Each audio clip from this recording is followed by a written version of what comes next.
Olá!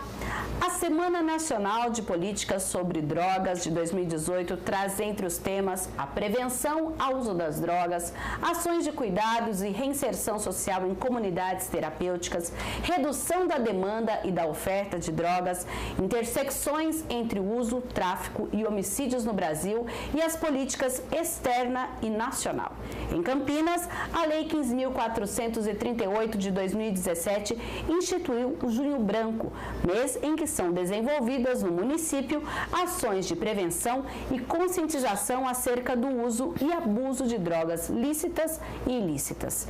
E este é o tema do Questão de Ordem de hoje, que conta com a participação do autor da lei municipal e também presidente da Comissão de Prevenção às Drogas da Câmara de Campinas, vereador Nelson Ossiri, do Podemos.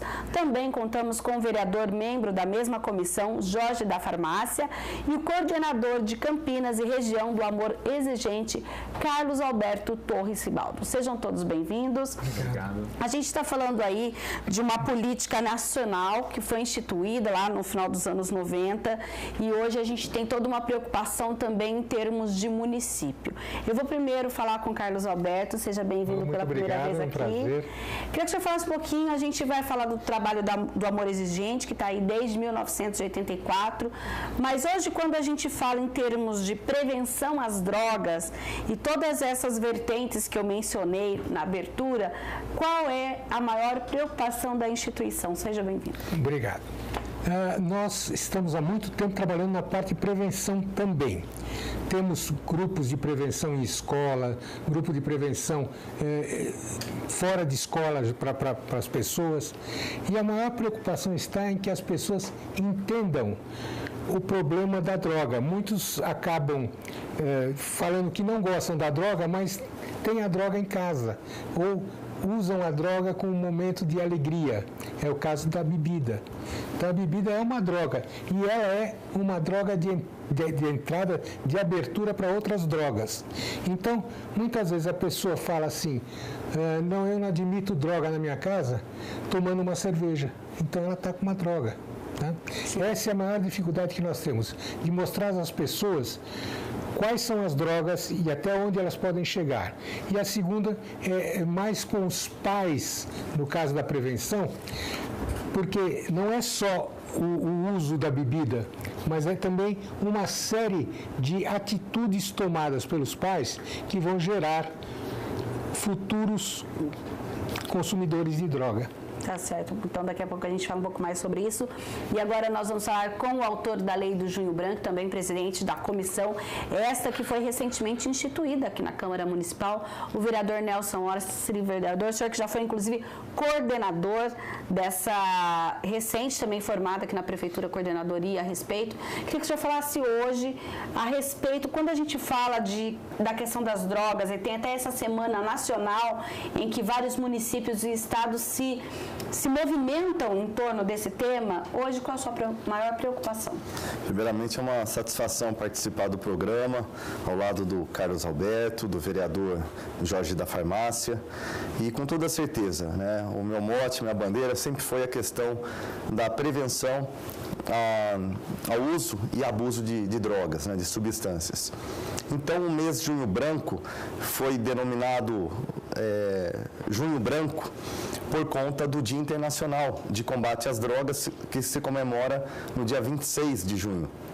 Então, nós fizemos uma programação, né, uma programação especial para que tivesse uma semana de ações. Então, vão ter ações em bairros, em regiões, como também palestras com temas do momento. Então, nós teríamos uma psicóloga falando dos problemas psicológicos, os aspectos psicológicos. Nós teremos o grupo Amor Exigente, né, falando também de todo o seu trabalho e a importância desse grupo. Então, o mês de junho, ele vem carregado de serviços que podem ajudar não só a família, como também os próprios dependentes químicos, que muitas das vezes não sabem aonde buscar ajuda. Lembrando que a semana acontece entre 25 e 29 de junho, mas é um tema que precisa ser discutido o ano todo. Vereador Jorge da Farmácia, e o senhor faz parte dessa comissão, de tantas outras também nessa casa. Queria que o senhor falasse um pouquinho sobre essa preocupação pessoal também e a sua atuação na comissão. Olá, olha, eu também gostaria de parabenizar o Nelson, que eu conheço o Nelson já há algum tempo, e o trabalho que ele faz em relação à prevenção das drogas é gratificante para a nossa cidade de Campinas. Parabenizar também por ter criado a comissão aqui de prevenção às drogas na Câmara Municipal de Campinas e pelo belíssimo que você faz aqui, Nelson.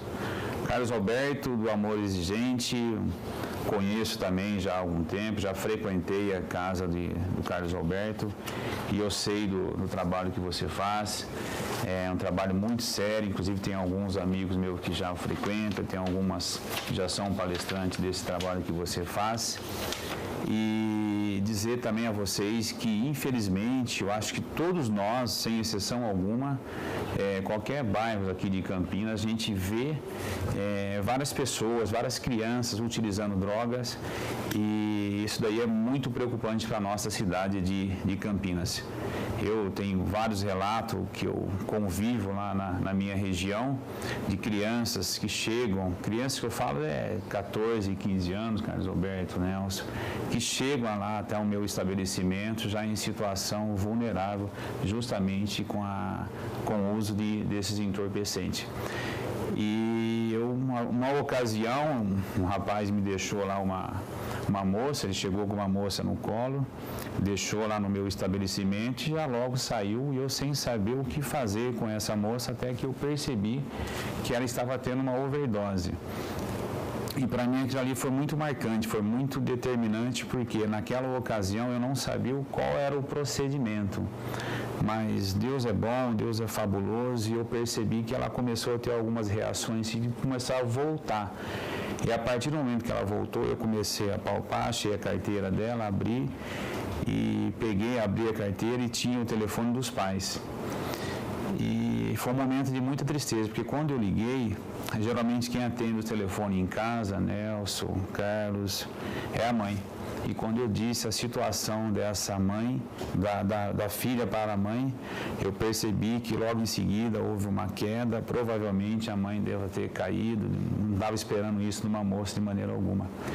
E nesse momento já o pai atendeu, eu me identifiquei a ele, contei a situação. Aí ele chegou na farmácia, mas o que eu percebo mesmo que ele ficou meio assim vergonhoso, ele nem chegou, Nelson, para falar comigo. Jorge, o que está acontecendo, o que houve? De imediato já ele pegou essa moça, essa menina, colocou dentro do carro dele e saiu, sem falar absolutamente nada. Então eu vejo que é um momento de preocupação, então eu acho que nesse mês de junho, que é o mês branco, a gente sempre fala, sempre comenta que é de extrema importância para a nossa cidade de Campinas. Tá certo, então. Agora, Carlos, a gente viu aí por esse relato do vereador Jorge da Farmácia uma reação. O que a gente vê hoje? As pessoas aumentou o uso, no caso aí, vamos falar das drogas ilícitas primeiro, depois a gente volta à questão das listas. As pessoas, a família às vezes sabe, e até chegar num estágio desse, ela leva a coisa a banho-maria. O que a gente percebe, por exemplo, esse senhor não conseguiu falar com o vereador, talvez envergonhado, ou o que acontece para chegar num estágio desse, para a família ter que intervir, ou ela não sabe mesmo e só descobre quando está nesse ponto? A família, em primeiro lugar, ela procura se ausentar do problema, se isentar do problema. Tá. Ela acha que aquilo é uma coisa de um jovem que vai passar já, e ela deixa de buscar informações, que seria o momento em que ela devia estar se informando o que fazer. Ela fica aguardando até que passa por um processo desse. Aí, com certeza, esse pai deve ter ido ver o que teria que fazer.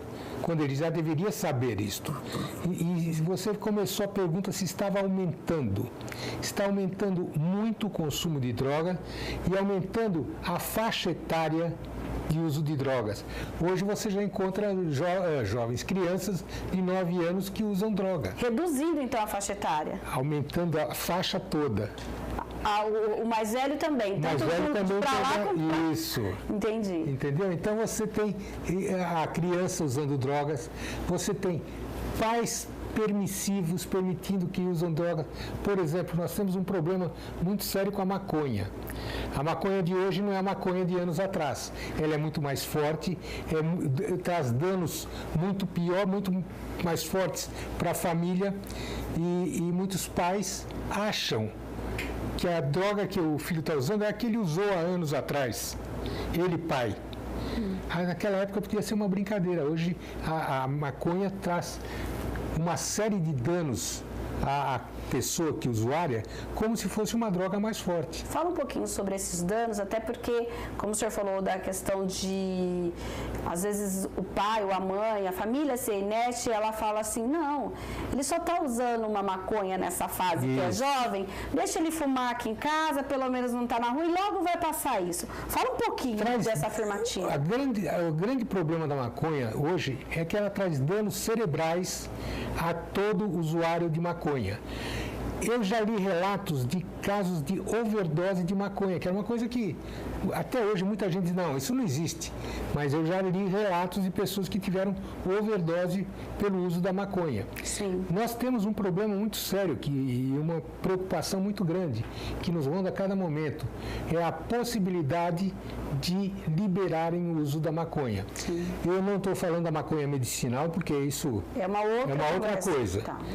Eu sempre uso o exemplo assim, Captopril é um remédio para hipertensão, que é feito com veneno de cobra. Então, se você falar assim, bom, então o Captopril me cura, então eu vou tomar o veneno de cobra para me curar. São coisas bem diferentes. Bem diferentes. Então, quando a pessoa fala assim, não, mas tem que liberar a maconha porque ela ajuda os doentes, tem que liberar os elementos que produzem um medicamento para essas pessoas. Agora, a maconha e essa possibilidade da liberação da maconha é um negócio muito sério para nós. Nós lidamos muito com famílias. Sim. E buscamos mostrar para as famílias onde estão os problemas, são reuniões demoradas e tal, e tem muita gente que não consegue entender. Né? E isso é o nosso maior problema hoje em dia. Tá certo. Agora, vereador, tenho dados aqui do início do ano, por exemplo, na região metropolitana de Campinas, 37,5% dos detentos estão presos por tráfico de drogas. Inclusive, nas fundações Casa, é a primeira vez que dos quase 300 menores, 276 que estavam no começo do ano, 140 estavam por questões de drogas. Queria que o senhor falasse um pouquinho do quanto essa questão da droga acaba também influenciando e ela tem uma linha bem tênue com essa questão da criminalidade. Sim, falar em droga é você não falar de um ambiente com paz, falar em droga, uso abusivo de qualquer substância, falar de um município que não tem políticas públicas. Então, todo esse reflexo no sistema prisional lotado é a falta do Estado intervir. Então, quando a pessoa começa a fazer o uso de substâncias, por que não tem ali a prevenção?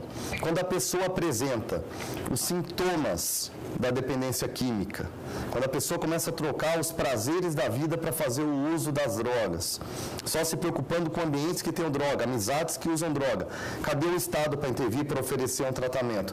Não ofereceu, é óbvio que a população dependente química, né, que saiu do estágio de uso, passa a dependência a uma doença crônica que tem que ser tratada todos os dias, a cometer atos de violência e criminalidade. E aí começa a se tornar um problema de polícia.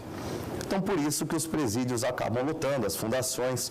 Eu realizo, é um trabalho que eu já faço há anos, dentro de fundações, trabalhos com os próprios detentos, como também com os seus familiares.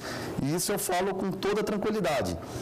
Enquanto o Estado não intervir, não apresentar uma saúde de qualidade, uma assistência social que realmente possa ter um caminho, ter um direcionamento dessas pessoas, saber para onde encaminhar, nós vamos continuar criando presídios em todo o Brasil para colocar esses criminosos que infelizmente precisam roubar, matar para sustentar o vício. A gente está falando uma questão também de tráfico, agora, vereador Jorge, queria que o senhor falasse um pouquinho sobre isso. A gente tem aí essa questão da criminalidade, da falta de oportunidades muitas vezes, mas na sua visão, o que a gente precisa para tentar reverter esse jogo, até do aumento do número de crianças e adolescentes no próprio tráfico, que acaba, eles chamam, eu consegui um emprego, mãe. É a falta de oportunidade social, é a falta de repressão. O que o senhor acha que a gente precisa? Olha, Miriam, eu vou falar para você, eu sempre comento, Nelson, Carlos Alberto, se eu tivesse uma caneta na mão, eu faria umas coisas totalmente diferentes. Eu transformaria esses presídios que tem, o mesmo comentou aí, que a maioria são jovens, em trabalho, em oficina, não sei, uma indústria. Vamos construir lá, falar uma marca de tênis aqui, Nike, vamos fabricar esses tênis Nike para esses meninos, para que eles se ocupem. Porque a gente fazendo isso, com certeza absoluta, nós vamos tirar ele da criminalidade. Sim. Porque é muito difícil quando um detento sai de uma cadeia, ele conseguir um emprego. É raríssimo alguém que dá uma oportunidade para essas pessoas. Tanto é que eu já vi vários relatos, se tem uma fábrica aí, sei lá, com 50 pessoas trabalhando e acontece qualquer tipo de delito e tem um ou dois que é ex-presidiário, infelizmente a culpa vai nesses dois e às vezes ele nem tem nada a ver com isso. Sim. Então, ao meu modo de ver, eu acho que se a gente conseguisse transformar esses presídios, que esse pessoal fica lá, infelizmente, parado, só com a mente lá desocupada, a gente conseguisse montar alguma indústria, sei lá, móveis, calçado, cadeira, qualquer tipo de móveis.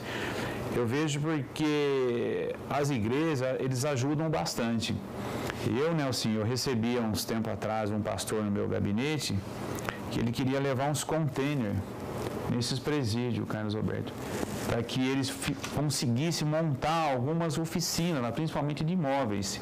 E a partir desse momento, esses presidiários começariam a trabalhar, ter um salário e já aprendiam uma profissão. Sim. Então, ao meu modo de ver, falta uma oportunidade de a gente transformar o presídio em fábrica, em indústria. Sim, agora, Carlos Alberto, a gente está falando na questão até da criminalidade, muitos acabam trabalhando, digamos, para o tráfico. Eu queria que você falasse essa questão da classe social, ela está muito ligada à questão das drogas ou não? A gente tem essa questão do uso de drogas em todos os lugares e aí quem acaba trabalhando, aí sim que é o mais pobre, o que tem menos oportunidades de educação, de esportes, em outras áreas, tanto que o ser humano precisa. Eu estou há 22 anos no Amor Exigente. Quando eu cheguei no Amor Exigente, eu notava assim, que era uma classe alta, de muito poder aquisitivo, que levava os filhos para serem cuidados, ou iam aprender como cuidar com os filhos que estão usando drogas. Hoje em dia, a gente vê que toda a classe social é atingida pelo problema. Não tem como você dizer assim, aqui é classe alta, é classe baixa. Não, estão todos no mesmo problema. O que muda é o tipo da droga? Não, nem ou não? Não. O tipo da droga que usam é a oportunidade do consumo. O que eu quero dizer com isso? Ele vai comprar droga. Vamos imaginar que ele sai de casa pensando em comprar maconha. Se ele chegar lá e não tiver maconha, tem crack, ele vai comprar o crack. Ele não fica fixo numa droga só. Mas aquele, por exemplo, que faz uso de maconha, ele não faz uso só dessa droga, ele parte para outras? Para o que tiver disponível. Entendi. O perfil do brasileiro hoje é de poliusuário. Ele usa mais de uma substância. Não é mais de uma única droga. Certo. Então, por exemplo, tem o usuário de álcool, mas ele usa também o álcool e a maconha. Álcool, maconha e crack. Álcool, cocaína. E vocês que trabalham com a prevenção, vereador, o uso do crack, apesar de ser antigo, ultimamente, nos últimos anos, que ele tem ganhado, pelo menos quando se fala em mídia, se fala em muita coisa. Eu queria que o senhor falasse um pouquinho qual é o desafio com essa questão do crack que está cada vez maior. Vou falar na condição de especialista em dependência química, né? O maior desafio para os especialistas hoje é encontrar o tratamento correto para o dependente de crack. É uma droga com potencial muito forte, devastador. Para quem não sabe, o crack, ele veio para o Brasil na década de 80, né? Veio dos Estados Unidos, feito da pasta base de cocaína. Existem toda uma composição, bicarbonato de sódio e outras substâncias, né? Chama crack porque quando fumado é via pulmonar, então passa pelo pulmão, coração e chega no cérebro. Isso leva em torno de 15 segundos quando você dá a pitada. O efeito dura em torno de 15 minutos. Depende da pedra, depende também de toda a composição dessa droga. Chama crack porque estrala quando fumado, né? Então dá o estralo, então por isso que chama crack. E é uma droga assim que nós temos grande dificuldade por conta da abstinência e por conta do vício rápido. Porque o vício rapidamente? Rápido, porque o efeito é rápido. Quanto mais rápido é o prazer que a droga proporciona, mais vontade de usar novamente. É a tolerância. O sistema nervoso central ele vai acostumando com uma quantidade e vai pedindo dosagens maiores. Chega um momento, isso vale para as drogas lícitas também. Então, por exemplo, ele usou hoje uma pedra de crack. Sentiu lá os 15 minutos de prazer. Amanhã, se ele usar uma pedra de crack, não vai dar mais o mesmo efeito. Então, ele vai precisar aumentar, potencializar a dosagem. Para acionar a atividade cerebral. Exatamente. Isso vale para todas as drogas, né? Então, existem também os fatores de risco. Por exemplo, tem pessoa que fuma maconha e se sente muito mal. Não tem prazer nenhum. Ela não vai querer usar novamente. Sim. Isso se torna um fator de risco, um fator de proteção, né? Porque ela não vai querer usar novamente. Porém, o crack já é uma história complicada. Okay. É por isso que costumamos dizer que quando utiliza de uma única vez, a chance de viciar é muito grande. Certo, mas hoje, no que diz respeito à classe social, o crack faz essa distinção ou não? Ele está presente em todas as classes. Por mais que ele seja a droga, digamos que mais acessível para? Sim, ele é usado por todas as classes, é indistinta a coisa. Você tem o indivíduo buscando uma droga que lhe dê prazer, ponto. Não importa qual seja. Sim. Entendeu? E você diz assim, das condições financeiras, do preço da droga. Sim. É muito semelhante o preço. Uma custa 5, outra custa 10. É mais ou menos tudo por essa faixa. E não pelo fato de ser barata uma pedra de crack, né, que quer dizer que ela é utilizada por uma população menos favorecida. Porque vamos supor, uma pedra de crack que custa R$10. O efeito dessa droga é de 15 minutos. De 15 em 15 minutos você tem que ter R$10. Sim. Diferente do... Então. Acaba se tornando super caro. Então. Exatamente. Então, assim, o preço é do momento. Não é ele que determina. Não é ele que determina. E nem a população, se é mais favorecida ou menos favorecida. Nós tivemos um caso que se tornou público, que foi um advogado, advogado do goleiro Bruno, né, que foi pego numa Cracolândia, se não me engano, no Rio de Janeiro ou em São Paulo, utilizando o crack. Então, o crack, como outras substâncias, outras drogas, elas podem pegar qualquer um, independente da raça, independente da religião e da situação econômica. Agora, Sr. Carlos Alberto, muita gente fala assim, o uso da droga muitas vezes é determinado pelo que acontece na família. E às vezes a família chega e diz assim, poxa, mas eu criei 5 filhos igualmente, por que só um usa droga? O senhor vai me responder daqui a pouquinho, porque a questão de ordem vai para um breve intervalo e volta já já.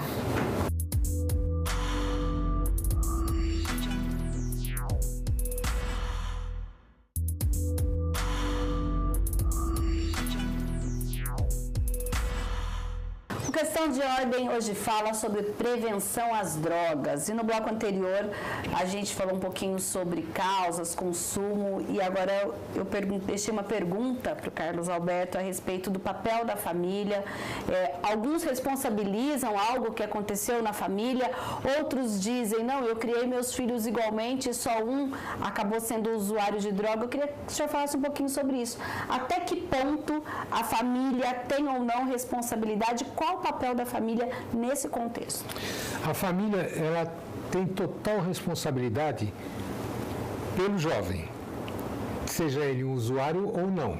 Então, por que ele chega à droga? Isto existe, eu poderia passar 2 programas desses falando e não conseguiria dizer todos. Então, existem diversas maneiras da pessoa chegar na droga, independente. É aquilo que você falou, na minha casa eu tenho 2 filhos, um usa, o outro não. Por quê? Então, pode ser uma decepção, pode ser algo que molestou, mas que não molestou a um, mas o outro é mais sensível. Ele chegou a ser molestado. É algo individual que um tem mais, digamos que, estrutura psicológica para enfrentar algumas coisas? Seria isso ou não? Um é mais sensível que o outro. Tá? Então, existem N motivos para que a pessoa use droga. E a família, ela vai se tornando uma família totalmente disfuncional na medida em que tem um usuário de droga dentro de casa, porque ele desestrutura toda a família. Tá? Por isso que nós, na Amor Exigente, temos uma atuação forte com as famílias. É uma maneira de ensiná-los, vamos dizer assim, a entender que, em primeiro lugar, a dependência é uma doença. Segundo lugar, como doente, ele tem que receber um tratamento especial, que não é uma internação, não é um tratamento numa comunidade, numa clínica. Pode ser que ele chegue a este ponto, mas tem um momento em que esse tratamento tem que começar dentro de casa, com a família. Dá para resgatar esse dependente dentro de casa? Dá para resgatar dentro de casa. O que acontece é que normalmente as famílias cansam. Eles batem, chega uma hora que eles cansam e relaxam. Na medida que relaxa, ele volta. Mas a gente vê muito jovem resgatado da droga só com as famílias frequentando reunião. Sim. E essas reuniões, elas apresentam o quê? Elas apresentam uma espécie de quê? De ferramentas para que essas famílias possam lidar com isso? É um programa em que os participantes vão aprendendo passo a passo, princípio a princípio, são 12, como lidar com o problema da droga. Sim. Eles vão nós temos 12 princípios. Os 6 primeiros fazem com que a pessoa que frequenta o grupo faça uma reflexão sobre a vida. E depois os outros 6 é quando a pessoa põe em prática tudo aquilo que ela viu no primeiro grupo.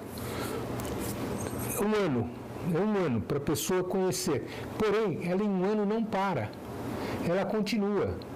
E seria tão bom que continuasse sempre, porque aí conseguiria manter aquele elemento da família longe das drogas. Sim. E veja bem, eu falei de filho, mas não é só filho. Nós temos casos de pais, temos muito caso de mães, principalmente nas drogas sintéticas, filhos e assim por diante. Sim. Todo tipo de pessoa.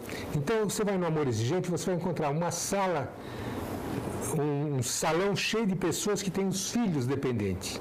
Aí vai do lado, tem um grupo que são cônjuges dependentes. Aí você tem outra parte que, por exemplo, nós temos grupo para as avós. Mas por que avó? Porque hoje em dia os pais trabalham e deixam os filhos com as avós. Então a avó precisa conhecer Amor Exigente para fazer uma prevenção aos netos. Certo. Quando a gente fala, inclusive, eu queria que o senhor falasse um pouquinho também, e os vereadores, da questão da codependência. A gente tem aquele momento em que a família tem essa luta, mas tem também aqueles que acabam sendo codependentes. Codependente é aquela pessoa que sofre junto com o dependente e na medida que o dependente está mais na fase de uso ou menos na fase de uso. É assim, quando ele está na fase mais forte do uso da droga, o codependente está atuando. Quando ele começa a abandonar o uso da droga, vamos dizer assim, aí para a fase de recuperação, o dependente começa a sofrer. O codependente? O codependente. Porque não tenha mais a dependência para ele cuidar. Ou seja, ele também precisa ser tratado. Ele também tem uma doença. É interessante.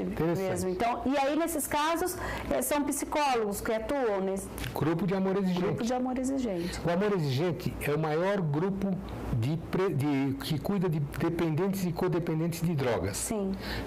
Ele não existe na América Latina, mas dizem que está surgindo em outros lugares do mundo, eu não sei. Tá certo. Então, agora quando a gente fala em prevenção nas escolas, vocês aqui na Câmara Municipal, inclusive, nós temos aí várias vezes algumas atividades.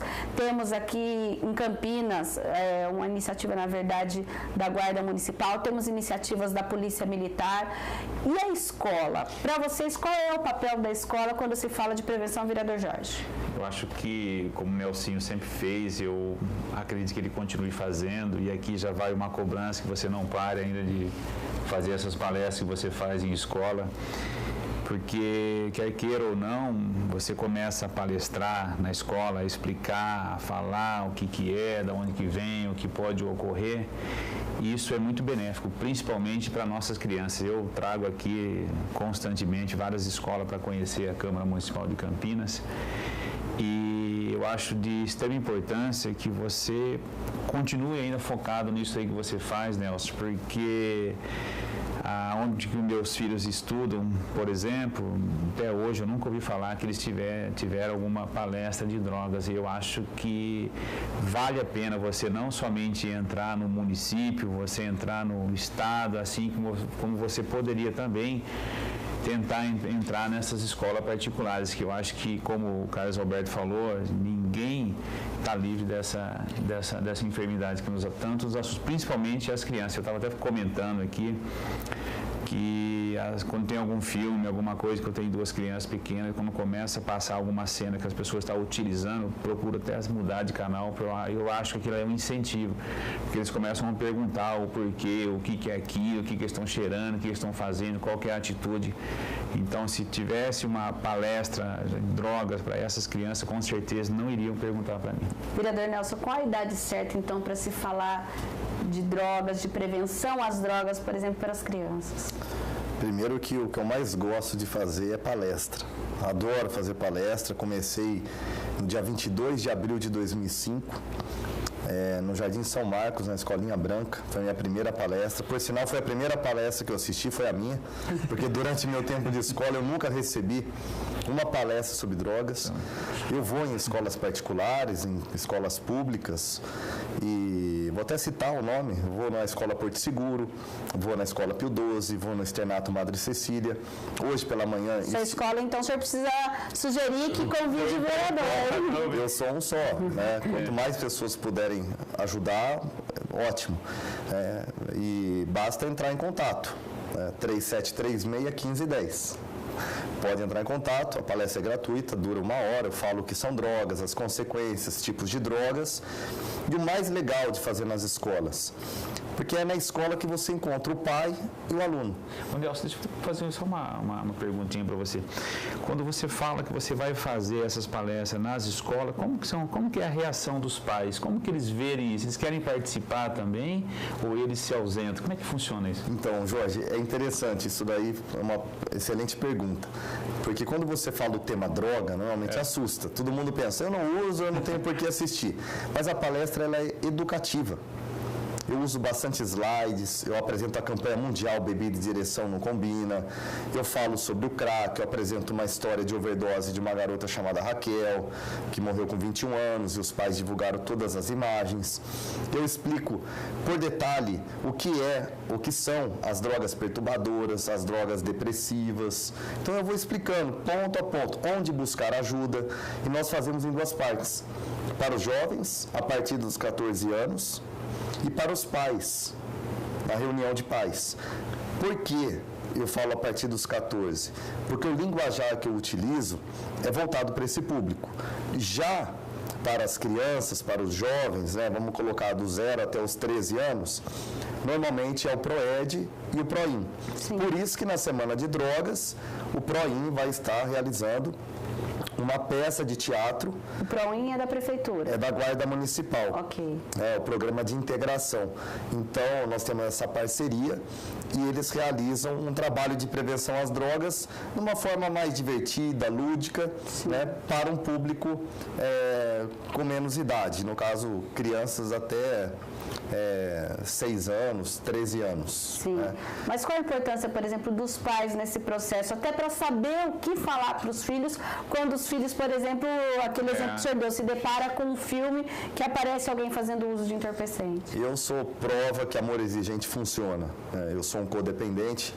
Hoje a melhor pessoa do mundo, né, dentro da minha casa, está limpa, completou 13 anos. E eu dou graças ao amor exigente e também ao Padre Haroldo. Então, por isso que eu trabalho isso como missão de vida. Até me emociona em falar sobre isso, mas o que o Carlos Alberto falou, eu assino embaixo. É muito importante a família falar a mesma língua. A família que não fala a mesma língua, ela não consegue resolver. Sim. E por isso que o codependente, quem convive junto, adoece às vezes até mais do que o próprio dependente químico. Sim. E o amor exigente, ele dá todo esse canal.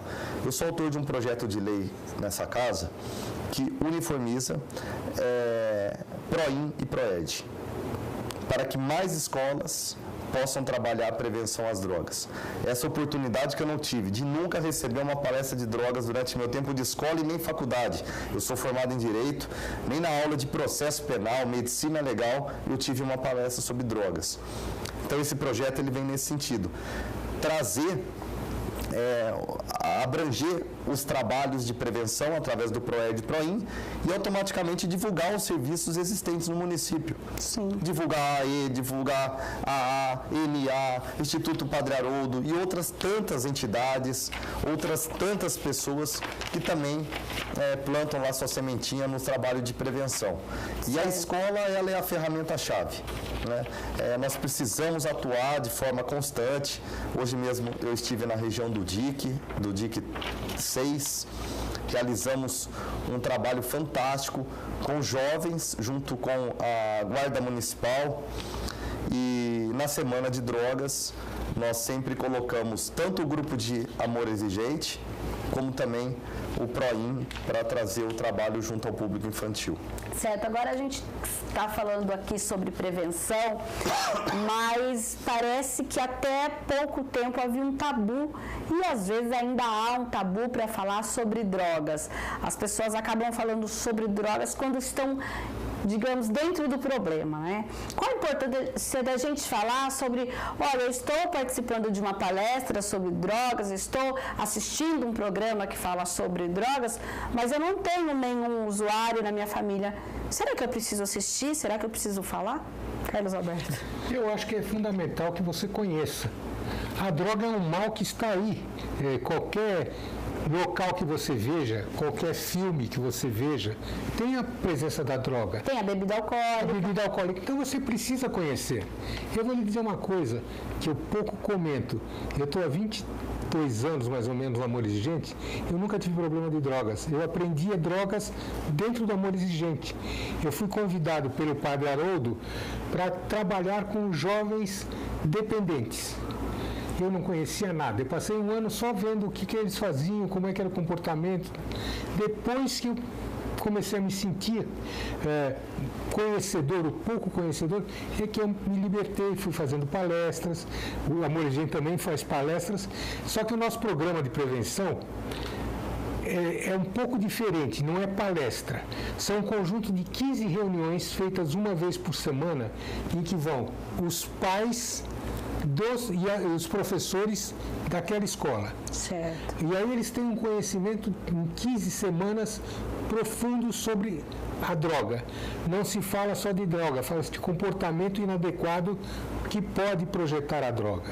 Certo. Esse é o programa do Amor Exigente. Aqui em Campinas já se fez em... O que seria esse comportamento inadequado? Desde a mentira... Até você pensar assim, o pai não está se comportando adequadamente com a mãe ou com o filho, Tudo isso aparece nesse programa. Ok. Ele é muito bacana. Sim, agora quando a gente está de prevenção, eu vou falar só um pouquinho, não é o tema do nosso programa, mas a questão do tratamento. Sim. A gente falou que é possível o dependente estar em casa, com a família e reverter esse processo, mas quando é necessário, por exemplo, um tratamento que exige uma internação? Quando ele já chegou num ponto em que ele não tem mais condições de ouvir, de discernir a respeito da droga. Aí ele vai para um tratamento. Sim. E o tratamento, normalmente, eu vou falar do Instituto Padre Haroldo. Tá, mas a gente teve toda aquela polêmica de que ele tem que aceitar o tratamento, que é a tal da internação compulsória, ou não, a família pode falar, ele não tem mais como decidir, a gente que está decidindo. Não é a família assim? que decide, é um juiz. É o juiz. É o juiz que decide se pode ou não. Tá. Eu me perdi. Ia falar sobre a experiência do Padre Haroldo na internação. O tratamento no Padre Haroldo é de 6 meses. Sim. Durante 3 meses, ele fica longe de tudo e todos numa fazenda onde acontece o tratamento. Quer dizer, ele tem um isolamento. Longe até da família? A família pode vê-lo uma vez por mês. Ok. E nos outros meses, no restante do período, ele já fica dentro da cidade e ele vai gradativamente ganhando espaço para poder ir a um shopping. Ele não vai sozinho ao shopping, tá? Mas ao cinema, ou dar uma volta no centro da cidade, até que ele se esteja. E essas pessoas que o acompanham são os coordenadores, os educadores, que vão vendo qual é o comportamento dele frente aos problemas que ele vai encontrar. A família tem que estar junto, não junto fisicamente, sim, mas tem que acompanhar o tratamento, porque onde que o tratamento é jogado fora? Quando ele chega em casa e a família esquece por completo todas as regras do tratamento. Ele é acostumado a ter um horário para acordar. Ele necessariamente arruma o seu quarto, arruma a sua cama. Eles dormem em 6 pessoas na cama, no quarto. Ele arruma, aí ele vai para uma horta. Aí ele tem reunião de espiritualidade, ele tem reunião de amor exigente, tem reunião de alcoólatras anônimos. São reuniões bem fechadas. Ele tem um horário certo para almoçar, um horário certo para jantar e um horário para dormir. Mas aí, o senhor falou essa questão dos 6 meses. E quando esse tempo, às vezes, a pessoa não está tão preparada para voltar ao seu território de convívio? A equipe analisa se ele não está, ele fica mais um tempo. Ok. Mas por que às vezes também ele sai da clínica, sai totalmente reabilitado e passa 1, 2 semanas, de repente ele já cai novamente na... Bom, em primeiro lugar, que muitas vezes ele não se desligou do problema droga. O que eu quero dizer? A droga em si é uma visão, mas o que está por trás dela? As amizades, hábitos. Então, de repente, ele sai do tratamento e ele vai vai conviver com a mesma equipe, o mesmo grupo que ele convivia. Mesmo que nem sempre dá, por exemplo, para a família mudar de bairro, mudar de cidade. Ele tem que voltar preparado para lidar de novo com aquela comunidade. E aí? A questão, desculpa, mas a questão, ela não é mudar de cidade, mudar de bairro, porque droga tem em qualquer lugar. Sim. Né?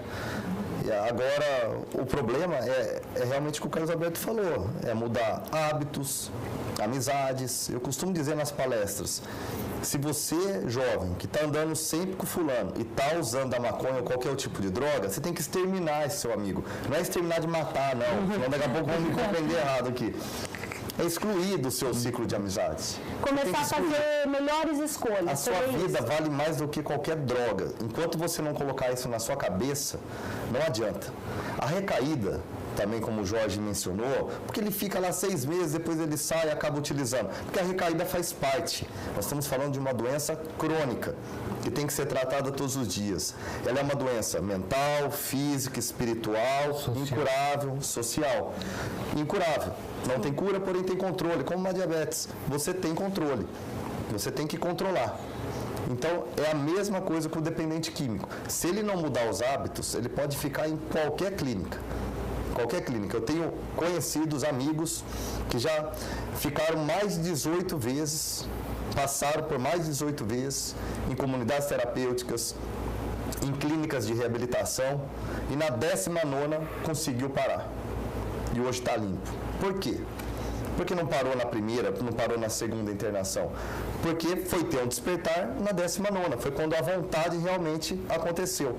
No mesmo sentido, Mina, existem pessoas que são internadas de forma compulsória, né, internadas à força, de forma involuntária. Aí você fala, mas ele não quer, não vai adiantar nada. Ele está colocando em risco a segurança dele, a saúde dele e a segurança da sociedade. Alguma coisa tem que ser feita. E aí sim vale essa internação à força. E muitos que são internados à força, quando passa 2, 3 meses, volta a ter discernimento e passa a aceitar o tratamento de forma voluntária. Então a internação à força, ela é necessária sim. Em alguns casos ela é necessária. No caso de uma gestante, que está em situação de rua, utilizando da droga, se matando e matando aquela criança, o Estado tem que intervir. Por isso que eu falo, o maior problema aí, tá certo, é quem foi utilizado a droga, mas o Estado, o poder público tem que intervir. Nós estamos deixando as crianças se tornarem adolescentes, se tornarem pais e não conseguir educar seus filhos porque não foram educados. As crianças não estão recebendo prevenção. E quando eu falo em palestra, parece não ter muito valor. Porque é uma palestra, o pessoal vai lá, fala 1 hora, pega e vai embora e tchau. Não, a palestra é importante, é educativa e ela vale para todos, ela tem um linguajar universal. Não interessa se usa da droga, se já experimentou ou se não usa. Interessa que você tenha informação. Agora, Carlos Alberto, quando a gente vê lá na Secretaria de Prevenção às Drogas, Secretaria Nacional, Senad, a gente vê que uma das preocupações da Secretaria é, inclusive, o uso de mulheres no tráfico internacional. Né? E quando a gente fala de prevenção a todos. Agora, eu queria que, no Amor Exigente, existe essa preocupação, até porque há alguns anos se falava muito do homem que usava um entorpecente e hoje a gente tem um crescente número de mulheres, até esse exemplo que o vereador acaba de mencionar aí, de gestantes fazendo uso de entorpecentes. Mina, também gostaria de, já que você fez essa pergunta também, gestante e tal, eu já ouvi também vários relatos em animais. Como é que se utiliza? O pessoal utiliza também algum tipo de droga em animais? Não? Eu não conheço. Eu tenho um caso que chegou no gabinete no primeiro ano do mandato, que me chocou muito, me chamou muita atenção, que parece que repúblicas, nós não conseguimos ainda identificar, né? Mas que repúblicas em Barão Geraldo, alunos universitários, ao fumar maconha dentro dessas repúblicas, estavam passando para o cachorro, para o animal. Isso sim. Né? E gera prejuízos, né? Como gera no ser humano, gera no animal. Né? A maconha ela é uma substância perturbadora, ela gera depressão, aumento da ansiedade, bipolaridade, transtornos irreversíveis no sistema nervoso central, né? Por isso de todo o seu prejuízo, além de câncer. Toda droga fumada, como um crack, um cigarro e uma maconha, gera vários tipos de câncer, inclusive câncer de boca. Então, existe essa preocupação, porque além deles estarem se prejudicando, estão prejudicando os animais. Sim. É o relato que eu tenho, né? Uma denúncia que chegou no nosso gabinete. Nós estamos tentando até hoje identificar essas repúblicas e essas pessoas. Eu não sei te responder isto porque das mulheres. Da questão do aumento de uso de drogas pelas mulheres. Isso é real. É real. Isso é real. Isso existe, cresceu muito, está crescendo muito, indistintamente do sexo ou da escolha sexual que a pessoa tem, você nota um crescimento grande. Eu sempre digo que nós, na prevenção, temos levado mais do que conseguido sucesso, mais insucesso do que sucesso, porque é o crescimento da população, tudo. E mesmo isso que o vereador falou, da criança não ver na televisão, proibir de ver gente cheirando com canudinho, essas coisas, eu acho muito importante, porque é uma propaganda da droga. É verdade. E então, Está crescendo. Agora, eu não sei te dizer o número Sim. que tem crescimento feminino, masculino. Me dá a impressão que o masculino continuou. Certo. E o feminino cresceu violentamente. Sim. Tá? Mas tem aspectos emocionais que tem, quando vocês trabalham isso, alguns aspectos emocionais que diferem quando se fala, por exemplo, aí na questão de familiar, de conversar com essa mulher dependente, com esse homem dependente ou não? Não. O que acontece é o seguinte, o homem dependente, quando está na dependência severa, ele vai roubar, ele vai procurar conseguir dinheiro para comprar droga. Sim. A mulher vai se prostituir. Então ela usa o corpo dela para conseguir. É isso que a gente vê sempre. Certo. Agora, o modo de abordagem não difere. É o mesmo. Tá certo. É o mesmo. A gente está nos minutinhos finais. Eu gostaria que cada um de vocês falassem sobre a importância da prevenção e deixassem um recadinho aqui para o nosso telespectador. Vereador Jorge. Eu, como vereador Jorge da farmácia, e eu acho que um tema que eu sempre uso aí, eu acho que a prevenção é o melhor remédio. Eu acho que todas as pessoas que estão nos assistindo, procure olhar com atenção, como o Carlos Alberto falou. Não precisa ter uma pessoa viciada em casa, mas sim você começar a frequentar para você ver como que funciona, principalmente o Amor Exigente, que eu já o conheço, assim como o Nelson conhece. Procure o Amor Exigente, que vocês vão ter uma surpresa muito grata, vocês vão conseguir cada vez mais educar os seus filhos e passar essa educação e esse conhecimento que o Amor Exigente faz aqui na nossa cidade de Campinas. Carlos Alberto. Nós temos em Campinas, Valinhos, Vinhedo, Jaguariúna e Paulínia 12 grupos de Amor Exigente, em diversos dias da semana. Em Campinas só não tem de segunda e sexta. O resto, todos os dias tem grupo de Amor Exigente.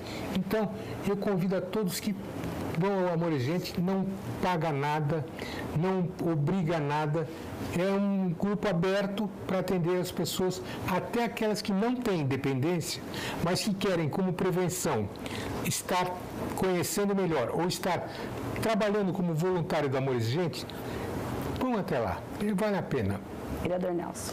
Eu também quero reforçar o que o Jorge, o que o Carlos Alberto mencionou.